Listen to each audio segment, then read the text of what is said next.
দলের ভেতরে শুদ্ধিকরণের বিষয়টি এসেছে। টিআইবিও বলছে সরকারের দলকে তাদের দলের অভ্যন্তরে শুদ্ধিকরণ হওয়া দরকার, না হলে জাতি হতাশ হবে। বিভিন্ন রাজনৈতিক দলেও এই শুদ্ধিকরণটা আসলে এই মুহূর্তে জরুরি দরকার। তার আগে হান্নান মাসুদের একটি পোস্ট দিয়ে আলোচনায় আসতে চাই। হান্নান মাসুদ তার ভেরিফাইড পেজে যে পোস্ট দিয়েছেন, তিনি যেটি বলেছেন যে প্রত্যাশা ছিল 300 আসনে নির্বাচন করার, নির্বাচন করে 6টি আসন পেলেও সেটি সম্মানজনক হতো। জামাতের সঙ্গে জোট করা ভুল ছিল বলবো না, পরিস্থিতি বা নানা কারণে সেদিকে তাদেরকে যেতে বাধ্য হয়েছেন। আর যদি নাও যেতাম আরও ভালো হতো। মানে যদি জামাতের সঙ্গে এনসিপি জোটে না যেত আরও কি ভালো হতো কিনা? এটা অ্যাকচুয়ালি মানে একটা ডিফারেন্ট পার্সপেক্টিভ থেকে বলা। সেটা হচ্ছে আমাদের 300টি আসনে আমরা আমাদের জায়গা থেকে, আমাদের কেন্দ্রীয় কমিটির স্থানীয় যারা নেতৃত্ব ছিল তারা তাদের জায়গা থেকে নির্বাচন করার একটা আশা ছিল, সেই অনুযায়ী পরিকল্পনা ছিল এবং দল গঠন হওয়ার পরের যে 1 বছর যে যার সাধ্য অনুযায়ী, সামর্থ্য অনুযায়ী কাজ করার চেষ্টা করেছে। পরবর্তীতে আমরা কিন্তু প্রথম ধাপে 125টি আসনে আমরা আমাদের মনোনয়ন প্রত্যাশী যারা ছিল তাদেরকে আমরা ফিক্সড করেছিলাম যে এই 125টি আসনে এই মানুষগুলো ইলেকশন করবে। তারা তাদের জায়গা থেকে কাজও করেছে।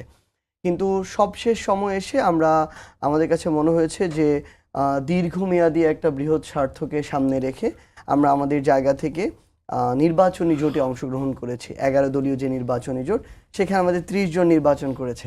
তো এই 30টি আসনে নির্বাচন করে আমাদের ভোটের পার্সেন্টেজ প্রায় 3%-এর মতো।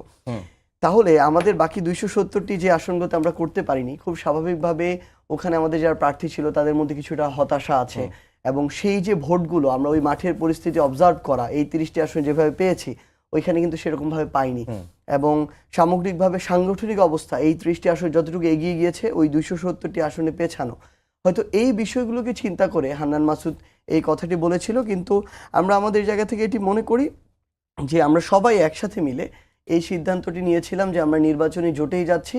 কারণ দিন শেষে আসলে কি মাঠের বাস্তবতা হলো মানুষ তাদের জায়গা থেকে তাদের এটা যেমন ঠিক যে তারা দেখে যে কোন দলটাকে তাদের ভোটটা দেওয়া উচিত, কারা তাদের আকাঙ্ক্ষাটাকে ধারণ করে সে অনুযায়ী কাজ করে। আবার এইটাও ঠিক মানুষ তাদের ভোট কিন্তু নষ্ট করতে চায় না। মানুষ তাদের জায়গা থেকে যে 2টি দলের চান্স সবচেয়ে বেশি থাকবে তার মধ্যে একটা জায়গায় তারা ভোটটা দিতে চাইবে এবং ওই 2টার মধ্যে যেটা ভালো তাদেরকে নির্বাচিত করে আনার চেষ্টা করবে। এবং দিন শেষে যে কোনো একটা এরকম বড় নির্বাচনে 2টা পক্ষের মধ্যে ভালো একটা ফাইট হয়, নির্বাচন হয়। তো সেই জায়গা থেকে আমাদের মনে হয়েছে একদিকে যেমন বিএনপি এবং তাদের সমমন্য দলের জোট, আরেকদিকে আমরা 11 দলীয় জোট ঐক্যবদ্ধ হয়েছি। এবং সামগ্রিকভাবে একটা দলের বয়স 1 বছর এখনো হয়নি, সেই দল থেকে 6 জন এবার সংসদে যাচ্ছে। আমরা মনে করি এটা 1 বছর না হতে একটা দলের জন্য অনেক বড় প্রাপ্তি। এবং এই শুরুটা দিন শেষে আমরা অবশ্যই ভালো মনে করব এবং এটাকে সামনে রেখে এর পরের বার যেন আমরা এককভাবে আরও বড়ভাবে ফাইট দিয়ে আরও বেশি সংখ্যক মানুষ আমাদের সংসদে যেতে পারে, সেটাই আমাদের লক্ষ্য থাকবে। জি, মাসুদ কামাল ভাই, যেটি সাজিদ সালাম বললেন যে এই দলের বয়স আসলে তো 1 বছর হয় নাই, 28 ফেব্রুয়ারি সম্ভবত 1 বছর হবে এবং 1 বছর সময়ের মধ্যে একটা জোটে গিয়ে 30টি আসনে নির্বাচন করার মধ্যে 6টি আসনে জয়ী হওয়া। যদিও সাজিদ সালাম বললেন যে 300 আসনে নির্বাচন করতে পারলে ওই 270টি আসনের সাংগঠনিক ভিত্তিটা আরেকটু বা টোটাল ভোট আরো বাড়তো, 3%-এর জায়গায় হয়তো 10% হতে পারতো, আরো বৃদ্ধি পেত। আপনার কাছে কি মনে হয়? না, এটা তো ওনাদের একটা রাজনৈতিক সিদ্ধান্ত, তাই না? রাজনৈতিকভাবে সিদ্ধান্ত নিয়ে তারা, এটা ঝুঁকি ছিল, সম্ভাবনা ছিল, তারা ঝুঁকিটাও ফিল করেছে, সম্ভাবনাটাও তারা দেখেছে। বাট আমি এই ব্যক্তিগতভাবে মানে আমি পার্সোনালি মনে করি এবং আগেও আমি বহুবার বলেছি যে আমার প্রত্যাশা ছিল তারা সারা দেশে এই নির্বাচনকে তারা ইগনোর করবে। আমার ইচ্ছা ছিল যে তারা আগামী 5 বছর পরের নির্বাচন নিয়ে চিন্তা করবে এবং ওটার জন্য তারা যদি সারা দেশে 300 আসনে তারা প্রার্থী দিতে পারত তাহলে অন্তত 300 আসনের লোক কিন্তু শাপলাগুলিকে চিনত। এখন 270 আসনের লোক কিন্তু শাপলাগুলি চিনি না। তো এটা চেনা তাদের প্রাথমিকভাবে ওটা ছিল তাদের প্রয়োজনীয় কাজ। ওনাকে ছোট একটা গাছ বললেন, আপনি এই গাছটার মধ্যে এখনই ফল হতে পারে অথবা গাছটা একটু বড় হওয়ার পর ফল হতে পারে। আমি বড় হওয়ার পর ফল হওয়াটাকে পছন্দ করব, ওইটা আমার কাছে মনে হবে অর্গানিক। আর আপনি এমনি এটাকে এখনই ফল ফলাইতে পারেন কিন্তু ওই ফল কিন্তু খাইতেও খুব একটা স্বাদ হয় না, ওই ফল দিয়ে ওই গাছের আপনার গুরুত্ব মাপতে পারবেন না। 6 জন তারা পেয়েছেন। এটা এখন হয়তো এনসিপি 6 জনের দল হলো, কিন্তু তখন এনসিপি কিন্তু সারা দেশের দল হতো। এত দ্রুত প্রত্যাশার দরকারও ছিল না। এনসিপির জন্য প্রথম দিকে কিছু ভুল হয়ে গেছে। আমি যদি এনসিপিকে বিশ্লেষণ করি, আমি এনসিপিকে নিয়ে খুবই আশাবাদী ছিলাম একটা কারণে, যে আমরা আওয়ামী লীগ বিএনপি দেখতে দেখতে না টায়ার্ড হয়ে গেছিলাম। যে আর কত আওয়ামী লীগ বিএনপি জামাত, আওয়ামী লীগ বিএনপি দেখতেছি তো ভাই অনেক বছর ধরে। জামাতকে অতটা দেখা হয় নাই, বাট আওয়ামী লীগ বিএনপিকে অনেকবার দেখা হয়ে গেছে আমাদের। তা আমরা একটা নতুন ধারার দল, আমি নিজে পার্সোনালি প্রত্যাশা করছিলাম যে নাকি নতুন কিছু চিন্তা নিয়ে আসবে। বাট এনসিপি আনফর্চুনেটলি শুরু থেকে নতুন কোনো চিন্তার প্রকাশ ঘটাতে পারে নাই, একদম শুরু থেকেই পারে নাই। যদি পারতো তাহলে খুব ভালো হতো। এবং পাড়ার ইয়াংদের মধ্যে একটা সুবিধা কি, তারা কিন্তু যে কোনো নতুন কিছু ধরতে পারে, নতুন কিছু এটা গ্রহণ করতে পারে। এটা ইয়াংরা পারে, বয়স্করা পারে না। যেমন ধরেন আমি বয়স হয়ে গেছে, আমাকে আপনি দেন, আমি একদিন ধরে যা করছি তার বাইরে আমি যাইতেই পারবো না। আমার কাছে মনে হবে না জানি কি ক্ষতি হয়ে যাবে, কিন্তু এটা ইয়াংরা পারবে। তাদের মধ্যে এই ধরনের একটা থাকে, আলাদা একটা শক্তি থাকে। সেই শক্তির কারণে আমি প্রত্যাশা করেছিলাম তারা শুরু থেকে একটা টোটালি ডিফারেন্ট টাইপের একটা দল করবে। কিন্তু ওদের আসলে বড় ক্ষতিটা করে দিয়েছিল ডক্টর ইউনূস। কিন্তু মাসুদ কামাল ভাই, এই আলাপটা তো আছে যখন পুরনো রাজনৈতিক দলগুলো যখন পুরনো ধাঁচেরই রাজনীতি করছে, আর একটা নতুন একটা দল সেটি এসে একবারেই নতুন বন্দোবস্তর ইয়াটা কিভাবে সূচনা করবে? পারবে না তো, পারবে না তো, পারবে না তো, এটা আমি জানি পারবে না। শুরু তো করতে হবে। শুরু না করলে পারবেন কিভাবে? শুরুটা সবসময় কঠিন। একটা ট্রেন যখন চলা শুরু করে না, ওই শুরুর স্পিড দেখে কিন্তু ট্রেনের অন্তিম স্পিড আপনি টের পাবেন না। শুরুটা আসতেই হবে, কিন্তু শুরুটা দেখে যেন লোকে বুঝে যে এটা একটা ডিফারেন্ট কিছু। তো শুরুটা কে করবে?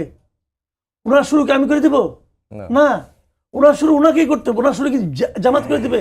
করবে না। ওনারা যা করতে চায় সেটা কি জামাত করে দেবে? নেভার। জামাত বরং ওদেরকে বোঝাবে যে আমি যেটা করতেছি তুমি এই লাইনে আসো, এটা বেটার। কারণ জামাত তো ওই লাইন, আমি কিন্তু জামাতকে খারাপ বলছি না, কিন্তু আমি জামাত, আওয়ামী লীগ, বিএনপি সবাই যার যার মতো পলিটিক্স করতে ভাই, আমার কোনো সমস্যা নাই। কিন্তু আপনি যখন আমার সঙ্গে আসবেন, আমি তো আপনাকে আমার মতো করার চেষ্টা করব। কিন্তু আপনি যে নতুন কিছু করতে চাচ্ছেন, এইটা যতক্ষণ পর্যন্ত আপনি না করতে পারবেন ততক্ষণ পর্যন্ত ইয়াং যে দল হলো কেন, তখন তো এটা যে কোনো দল। আমি তো যে কোনো দল চাই না রে ভাই, আমার বক্তব্য ওই জায়গাটাতে। বুঝতে পারছি।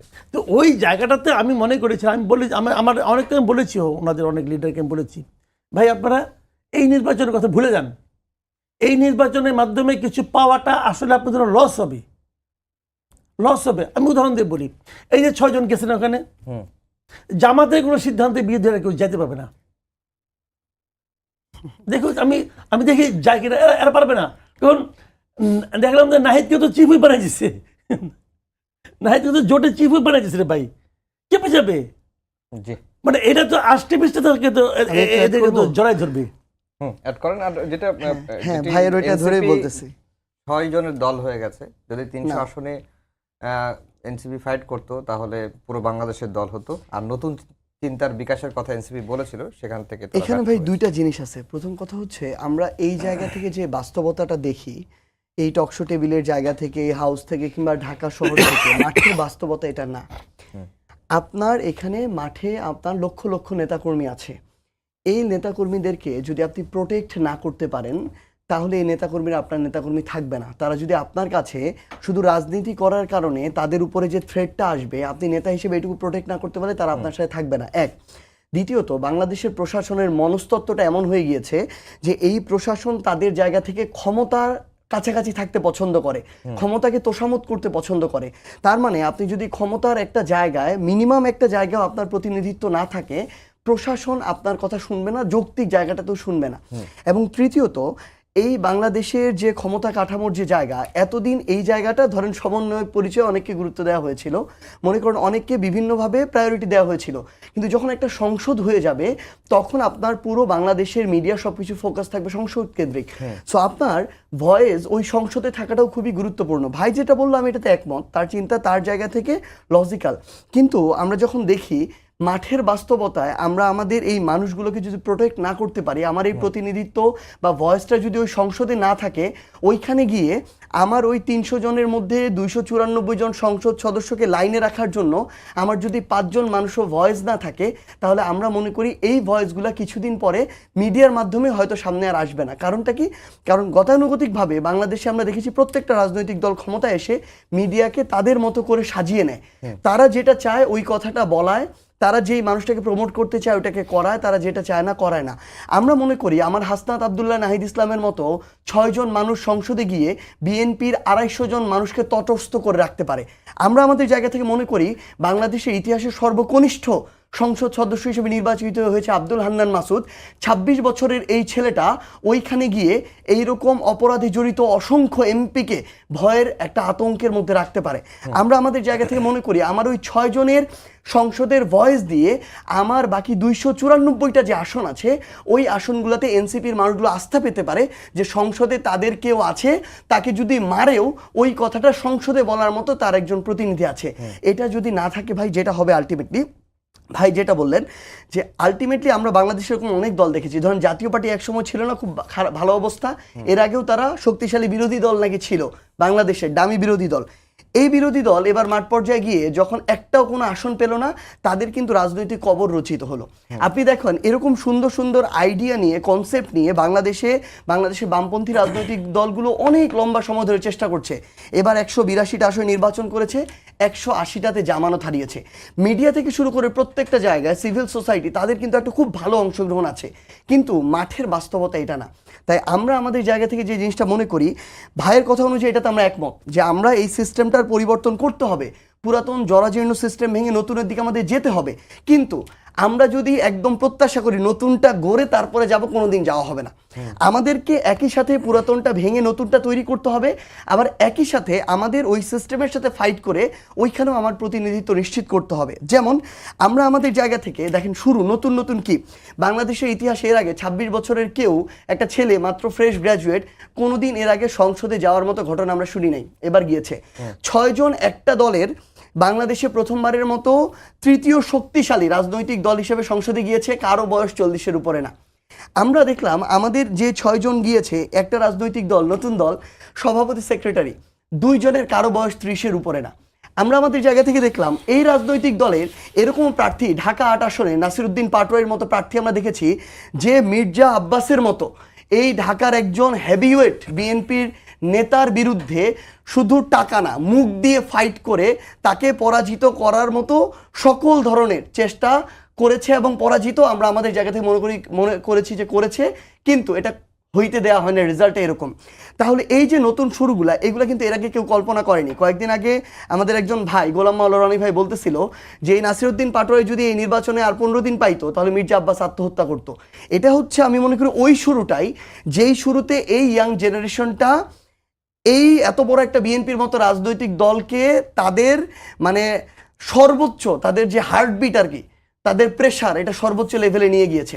তো আমরা আমাদের জায়গা থেকে এটুকু মনে করি, এটা ট্রু যে প্রত্যাশা অনুযায়ী যেভাবে শুরু আমাদের সবার স্বপ্ন ছিল, এই বাংলাদেশের জরাজীর্ণ সিস্টেমটা ভাই যদি নিজেও একটা দল করে, উনি দল করার পরের বাস্তবতা বুঝতে পারবে, ওনাকে এটা করতে দিবে না। এই সিস্টেমটা নিয়েই আমাকে পরিষ্কার করে করে আগাতে হবে। জি হ্যাঁ, মাসুদ কামাল ভাই, যে মাঠের বাস্তবতা আপনার বক্তব্য যেটি দিয়েছেন সেটিকে সার্জিস আলম লজিক্যাল বলছেন, কিন্তু মাঠের বাস্তবতা অন্যরকম। তাদের যে 6 জন প্রতিনিধি সংসদে গিয়েছেন, এই সংসদে গিয়ে 300 আসনের মানুষের জন্যই তিনি কথা বলবেন, তাদেরকে প্রোটেক্ট করবেন, এবং প্রোটেক্ট করতে না পারলে নেতা কর্মীরা থাকবে কেন, এই প্রসঙ্গটাও সার্জিস আলম। একটা কথা আমি বলি যে 6 জন গেছেন না, এই 6 জন ওখানে যে মনে করেন ঝড় তুলবে, সবাই তাদের নিয়ে তটস্থ থাকবে, এবং এরা অনেকগুলো মানুষের অন্যায় ভুল এগুলো তুলে ধরবে, এর সঙ্গে কিন্তু আমার কোনো দ্বিমত নাই। আমি এটা বিশ্বাস করি এরা পারবে। আমি অনেক জায়গায় বলছিলাম, আমি তো এনসিপির মোটামুটি ভালো একজন সমালোচক আর কি, হ্যাঁ, শুভাকাঙ্ক্ষীও বটে, হ্যাঁ, ভালো সমালোচক। কিন্তু আমি এই সমালোচনা করার সঙ্গে সঙ্গে আমি একটা কথাও বলি, এই প্রথম একটা পার্টি আমি পাইছি যাদের সঙ্গে তর্ক করা যায়, এটা রিয়েলিটি। নতুন একটা পার্টি, আমার বিবেচনা, আমার কাছে তো বাচ্চা, কারণ আমার মেয়ের বয়স এদের চেয়ে বড়, তাই না? আমার মেয়ের বয়স 30-এর বেশি, আমার কাছে তো এরা বাচ্চা। তো এদের সঙ্গে তর্ক করা যায়, এদের সঙ্গে কথা বলা যায়, এরা লজিক দিয়ে কথা বলে, কিন্তু লজিকে হারলে পরে আবার নতুন একটা লজিক খুঁজে নাই করে। I like it. মানে অনেক ঝানু ঝানু লিডারের সঙ্গে 2 মিনিট আলাপ করতে পারবেন না, টায়ার্ড হয়ে যাবেন আপনি। এটা তো আমার দেখে দেখে আমার তো মেজাজ খারাপ হয়ে যাওয়ার সময়। তো এরা পারবে, এরা যে পারবে না তা না, পারবে। কিন্তু দেখেন বেসিক সমস্যাটা কোথায়। স্যারজি যে কথাটা বললেন যে প্রশাসনের কাছ থেকে আমরা আগে যে গুরুত্বটা পেতাম, এই গুরুত্বটা আমরা যদি কোথাও আমাদের ওই জায়গায় শক্তি না থাকে তাহলে আমরা পাবো না। এই যে চিন্তাটা আছে না, এই চিন্তাটার মধ্যে কিন্তু একটা ঝামেলা আছে। মানে আপনি প্রশাসনের মধ্যে গুরুত্ব পেতেন কেন? পাওয়ার দরকারটা কি ছিল? আপনারা যে প্রশাসনের কাছে গুরুত্ব পাইতেন, এই জায়গাটাতে আপনারা ভুল করছেন। আমি বললাম তো, এই ছেলেগুলিকে, এই ছেলেদের মধ্যে যে মানে আপনার একটা উদ্যম ছিল, একটা শক্তি ছিল, এটাকে ইন্টেনশনালি ম্যাটিকুলাসলি নষ্ট করে দিয়েছে ডক্টর ইউনূস। আমি একদম শুরুর দিকে একটা কথা বলছিলাম যে আপনি ব্লান্ডার করছেন 2টা ছেলেকে আপনার নেওয়া, তখন মাহফুজ যায় না, মাহফুজ যাওয়ার আগে একদম শুরুর দিকে এটা নিয়ে অনেক হয়েছে, আমাকে অনেকে গালাগালি করছে। একদম ম্যাটিকুলাসলি তাদের মানে এই ইয়াং ফোর্সটাকে ধ্বংস করে দিছে, প্রত্যেকটা মন্ত্রণালয়ে এদের প্রতিনিধি নেওয়ার মাধ্যমে। সার্জিস আমাকে বলুক, এই যে প্রত্যেকটা মন্ত্রণালয়ে একদম প্রতিনিধি নিচ্ছে, এতে কি মন্ত্রণালয়গুলি ভালো চলছে? চলে নাই। ওই করাপ্ট মিনিস্ট্রির যে লোকজন আছে, এরা ওই যে গেছে ওখানে তাকে করাপশনের সঙ্গে জড়াই দিছে। রাস্তাঘাট ও কিন্তু সবাইকে ঠিক করতে পারে নাই, কেউ ঠিক করতে পারে নাই কাউকে, ওরা একে নষ্ট করে দিছে। এবং এতে ফলটা কি হয়েছে? এতে ফলটা হয়েছে একটা সম্ভাবনাময় দল আর দাঁড়াতে পারে নাই। ডক্টর ইউনূস এটা ইচ্ছা করে করছে, ডক্টর ইউনূস ইচ্ছা করে করছে। কারণ ইয়াং জেনারেশন উনি মুখে মুখে বলে না যে তরুণদের এগিয়ে আসতে হবে, তরুণদের করতে হবে, এটা উনি ইচ্ছাকৃতভাবে বলে এইভাবে যে তরুণদের কিন্তু নষ্ট করার জন্য এই কথাটা বলে। উনি আসলে এটা মিন করে না, উনি এটা কখনোই মিন করেন। উনি একটা খুবই দুষ্ট মানসিকতার লোক। এই ভদ্রলোক শেষ করে দিয়ে গেছে এই দলটাকে। এই দলটাতে কি হইতে পারতো, এই জিনিসটা আমরা পরে আমি তখন থেকে বলতেছিলাম, কিন্তু আমি বলতেই আসি। এরা আমাকে দাওয়াত করছে ইয়েতে, যে আপনার ইন্টারকন্টিনেন্টাল ইয়েতে ইফতারে। আমি যাই, ওখান থেকে এসে আধা ঘন্টা পরে একটা কন্টেন্ট করছি যে এটা তারা কেন করলো, ঠিক হয়নি করা। কারণ আমি কেন করছি, আমি বলি কেন কথাগুলো, যে এইটা আসলে ভাই এটা তো লোকের লম্বা দৌড়ের ঘোরা তো ভাই, এটা তো ম্যারাথন। পলিটিক্স তো ম্যারাথনের মতো, তো এটা তো শর্ট টাইমে দেখলে হবে না। এই যে বলতেছে যে আমরা আগে গেলে সমন্বয় পরিচয়, যে আমি যাইতাম, ইউনো আমাকে চেয়ার দিত, অমুকে আমাকে চেয়ার দিত, ডিসি আমাকে বসতে বলতো, কথা শুনতো, মন দিয়ে কথা শুনতো। আচ্ছা শুনতো, শুনাইছেনটা কি? শুনাই কি ওদের চেঞ্জ করতে পারছেন? পারেন নাই তো। কিন্তু এই শোনানোটাই খারাপ ছিল, ওই যে শুনে ওইটা এনজয় করাটাই খারাপ ছিল। এনজয় করবেন না, এনজয় করবেন না। আপনি পাবলিক নিয়ে থাকবেন, আপনি পিপল নিয়ে থাকবেন। পিপলের যে পাওয়ারটা, সেই পাওয়ারটাকে সামনে নিয়ে আসতে হবে। এবং সেই মানুষের সবচেয়ে বড় কথাটা কি আমি বলি আপনাকে, মানুষের বড় কথা হলো কি, লোকে আপনার কথা যখন আপনি বলেন তখন দাঁড়ায় শুনে কিনা। ওই জায়গায় আল্লাহ আপনাদের নিয়ে গেছিল। আমার মতো লোক মনে করেন সারাদিন আমি জ্ঞানের কথা বলতেছি, কেউ শুনবে না আমাকে, ও দাঁড়ায় বললে শুনবে। দেখি তো সার্জিস কি বলে, কারণ সে বিপ্লব থেকে উঠে আসা একটা ছেলে। তো এই যে আল্লাহ আপনাদের একটা দিছিল একটা জিনিস, ক্ষমতায় বলি, সুযোগ বলি, এই সুযোগটা হেলায় হারাইছেন আপনারা। জি, আমাদের সময় কম, আরো বেশি হলে ভালো হতো। সার্জিস আলম, যেটা মাসুদ কামাল ভাই এর আগের সময় যেটি বলেছিলেন যে জামাতের সিদ্ধান্তের বাইরে আপনারা যেতে পারবেন কিনা, এটি তার সন্দেহ আছে। এবং অনেকে যেটি বলেন যে জামাত যে সাংগঠনিক রাজনীতি করে, এই সাংগঠনিক রাজনীতির মধ্যে থেকে, জোটে থেকে আলাদাভাবে আপনারা দল হিসেবে স্বতন্ত্র বজায় রেখে চলা এটা মুশকিল হবে। আর যেটি লাস্টে বললেন যে আপনারা সুযোগ হারিয়ে ফেলেছেন। না, প্রথমত হচ্ছে আমি যদি বলি, জামায়াতের এই ক্ষেত্রে জামায়াতের সাথে জোট হলেও এখানে তো 11টা রাজনৈতিক দল আছে। জামায়াতের সাথে জোট হলে একটা সুবিধা আছে, আমি যেটা মাঠ পর্যায়ে আমরা এই একসাথে নির্বাচনটা করে দেখলাম, যে আপনি খুব একদম সুস্পষ্টভাবে আলাদা করতে পারবেন যে এই মানুষগুলো জামাতে, তাদের আচার আচরণ, তাদের কালচার, তাদের সাংগঠনিক যে ওয়ে, তাদের যে হচ্ছে সব কিছু, এবং আপনি এনসিপিটা আলাদা করতে পারবেন। এটা বিএনপির সাথে যদি হতো অ্যালায়েন্সটা নির্বাচনী, আলাদা করা টাফ হতো, কারণ কালচারগুলো অনেকটাই মানে যেটা আমরা আমাদের জায়গা থেকে দেখলাম যে অনেক কিছু মিল পাওয়া যায়, কিন্তু জামায়াতেরটা একদম আলাদা ধরনের। সো আমরা আমাদের জায়গা থেকে মনে করি এটুকু আমরা আলাদা করতে হবে আমাদের নিজেদের জন্য, এবং আমরা মনে করি মাঠ পর্যায়ের যে প্রাসঙ্গিকতা সেই প্রাসঙ্গিকতার জায়গা থেকেও আমরা এখন ইতিমধ্যে আজকেও আমাদের একটা কেন্দ্রীয় মিটিং আমরা করেছি। আমরা আমাদের আলাদা সাংগঠনিক কর্মসূচি, সামনের যে আমাদের স্থানীয় নির্বাচন সেটা কেন্দ্রিক ফোকাস করা, আমাদের এই 300 আসনে যে আমাদের কার্যক্রম এবং যেই আমাদের ভুলগুলো ছিল, অবশ্যই আমরা নতুন দল হিসেবে আমাদের অনেক সীমাবদ্ধতা আছে, এইগুলোর জায়গায় সংশোধন করে যে এগিয়ে চলার জায়গাটা আমরা সুস্পষ্টভাবে আমরা আমাদের জায়গা থেকে আলাদাভাবে করব। আমাদের বিরোধী দল হিসেবে, জোট হিসেবে যেমন একটা কার্যক্রম থাকবে, জামায়াত হিসেবে তাদের যেমন আলাদা থাকবে, আমাদের এনসিপি হিসেবে আলাদা থাকবে, বাংলাদেশ খেলাফত মজলিসে আলাদা থাকবে। আমরা মনে করি ওই জায়গাটি করে আমরা সামনের দিকে আগাবো, কারণ আজকে থেকে 5 বছর পরের নির্বাচনে নির্বাচনী জোট হবে কি হবে না, হলে কার সাথে হবে, কিংবা এককভাবে করবো কিনা, এটা তো কোনো নিশ্চয়তা নেই। তো আমরা আমাদের ওই প্রস্তুতি নিয়ে সামনের দিকে এগিয়ে যাচ্ছি। আপনি নির্বাচন করেছেন, আপনি নির্বাচনে জোটের কেমন সহায়তা পেয়েছেন? আপনাদের অনেক প্রার্থীরা দেখলাম যে জোটের যে মূল দল জামাতের বিরুদ্ধে নানা রকম অভিযোগ করেছেন। এটা আসলে আসন ভিত্তিক, আসলে এটার একটা মানে পার্থক্য ছিল আর কি। যেমন আমরা যদি আমাদের সারোয়ার তুষার ভাইয়ের আসন দেখি নরসিংদী 2, সেখানে আমাদের জোট হওয়ার পরও, জোট থেকে তাকে মনোনয়ন দেওয়ার পরও, আমিরে জামায়াত তার হাতে শাপলাকুলি তুলে দেওয়ার পরও দাঁড়িপাল্লার আলাদা প্রার্থী ছিল, আলাদা নির্বাচন ছিল, খুবই অনাকাঙ্ক্ষিত। আবার বেশ কিছু জায়গায় আমরা দেখেছি শুধুমাত্র নামে মাত্র সহযোগিতা ছিল। কিন্তু আমার আসনের ক্ষেত্রে আমি এটা স্বীকার করতে হয় যে আমার আসনে যারা ছিলেন তারা অত্যন্ত কষ্ট করেছেন, পরিশ্রম করেছেন, দেখেই আসলে আমার ওই আসনে 1,68,000 ভোট, এনসিপির মধ্যে 30 আসনের মধ্যে সর্বোচ্চ ভোট, এবং বাংলাদেশের যতজন এমপি দ্বিতীয় হয়েছেন তাদের মধ্যে সর্বোচ্চ ভোট।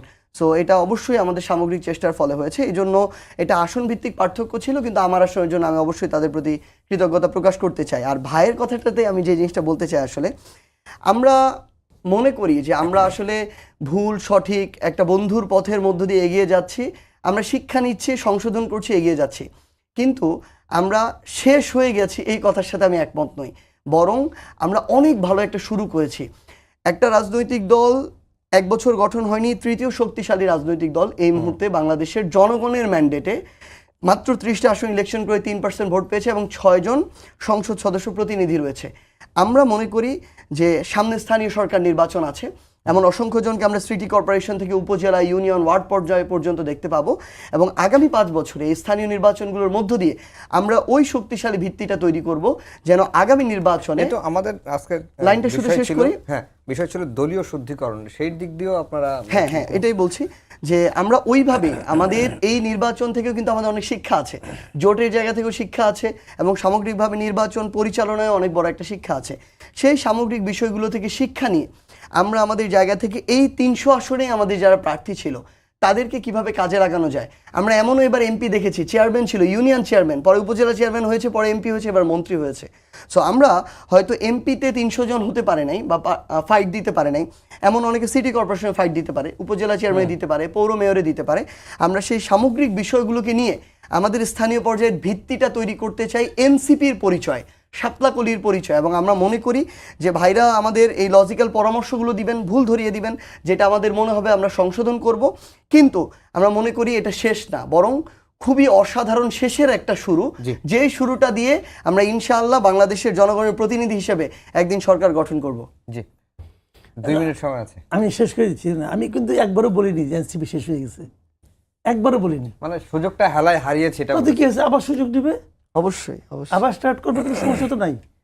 আমি কিন্তু এই জিনিসটাই চাই যে এরা কিছু একটা করুক, এবং সেটা এখন একটু পিছিয়ে গেছে, এখন একটু কষ্ট হবে আগের তুলনায়, আগেরটা সহজ ছিল, তারপরে এরা ভালো করবে আমি আশা করি। কারণ আমার কথা হলো কি ভাই, দেখেন সবচেয়ে বড় কথা হলো কি, আপনি দেশের মানুষটাকে ওন করেন কিনা, দেশের সাধারণ মানুষকে ওন করেন কিনা। এই একটা কথা বলো না যে বামপন্থীরা পারতেছে না কেন, ওরা সাধারণ মানুষের কথা বলে, সাধারণ মানুষের ভাগ্যের পরিবর্তনের কথা বলে, কিন্তু সাধারণ মানুষ ওদের কথা বুঝে না। তার মানে কমিউনিকেশনটা হয়নি, কমিউনিকেশনটা মোস্ট ইম্পর্টেন্ট, এবং সেটাই কিছুটা ভাগ্য নিয়ে জন্মাইতে হয়। অনেকে কিন্তু আছে মানে অনেক কিছু পারে, কিন্তু তারা সেই ভাগ্যটা পায় না, সেই এক্সপোজারটা পায় নাই। ওই ভাগ্যটা ওদের মধ্যে, ওদের কাছে একদম আল্লাহ নিজে হাতে উঠাইছিল। এরকম ভাগ্য বাংলাদেশের ইতিহাসে খুব কম লোক পাইছে, জানে ওরা পাইছিল, কয়েকজন লোকের জন্য এটা নষ্ট হয়েছে। কিন্তু তার মানে এই না যে ওরা পারবে না। এখনো কিন্তু সারিস আলম তো ইলেকশন হারে গেছে, সে তো 6 জনে একজন হয় নাই, হয়েছে হয় নাই, তারপরে কিন্তু ওকে নামে এক নামে লোকে চেনে, ও 2টা কথা বলে লোক দ্বারা শুনবে। সুযোগটা এখনো আছে, বাট একটু কষ্ট হবে, সুযোগটা আছে। এটা করতে যে অনেকে তারা হারাইছে, খুব ক্যাপাবল ক্যারিশমেটিক অনেকে তারা হারাইছে, ওদের নিয়ে যদি আবার বসতে পারে, আবার একত্র করতে পারে সবাই মিলে, কেন হবে না? আমি এখনও আশাবাদী।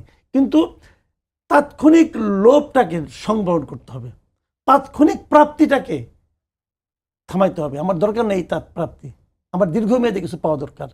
এই তাৎক্ষণিক প্রাপ্তির মধ্যে একটা হলো 6টা এমপি, আরও কিছু তাৎক্ষণিক প্রাপ্তির লোভ সামলাতে পারে নাই, সেটা অন্য আলোচনা এখন আর যাচ্ছি না। কিন্তু আমি এখনো আশাবাদী। আর একটা বলেন না আপনি যে দলীয় শুদ্ধিকরণ, যেটা আমাদের মূল ইস্যু ছিল, আমি কিন্তু এক্ষেত্রে ওদের উপরে হ্যাপি। ওরা কিন্তু ছোট দল, এখান থেকে কিন্তু প্রায় দেখি অমুককে বহিষ্কার করে, অমুককে বের করে দেয়। তার মানে কি? তার মানে যাকে বের করে সে খারাপ লোক তা কিন্তু আমি বলছি না, কিন্তু তার সঙ্গে তাদের যে যাত্রার যে পথটা, তারা মনে করছে আমাদের এই যাত্রায় এই লোকটা আমার জন্য ডিস্টার্বিং, অতএব তাকে সে সরাই দিচ্ছে। এটা ভালো তো। এই জিনিসটা যদি অন্যান্য দলগুলি করে, আবার অন্যান্য দল বড় দলগুলি করে কি, আওয়ামী লীগ বিএনপিরা কি করে, যে ডিস্টার্বিং থাক না, একটা লোক তো পারলো, ওর সঙ্গে কিছু সাপোর্টার আছে, কিন্তু এইটা যে দলটার দীর্ঘমেয়াদে ক্ষতি করে, তারা ওই রিস্কটাও নিতে চায় না। কিন্তু যে কারণে দেখবেন একবার বের করে দেয়, আবার পাইকারি হারে ফেরত নেয়, সবাই করে। কিন্তু এই দেখেন না, শিগগিরই শুরু হয়ে যাবে আশা করি বিএনপির বাইকের সবাই দেখবেন যে সব ফেরত দিচ্ছে। দুজনকেই অসংখ্য ধন্যবাদ।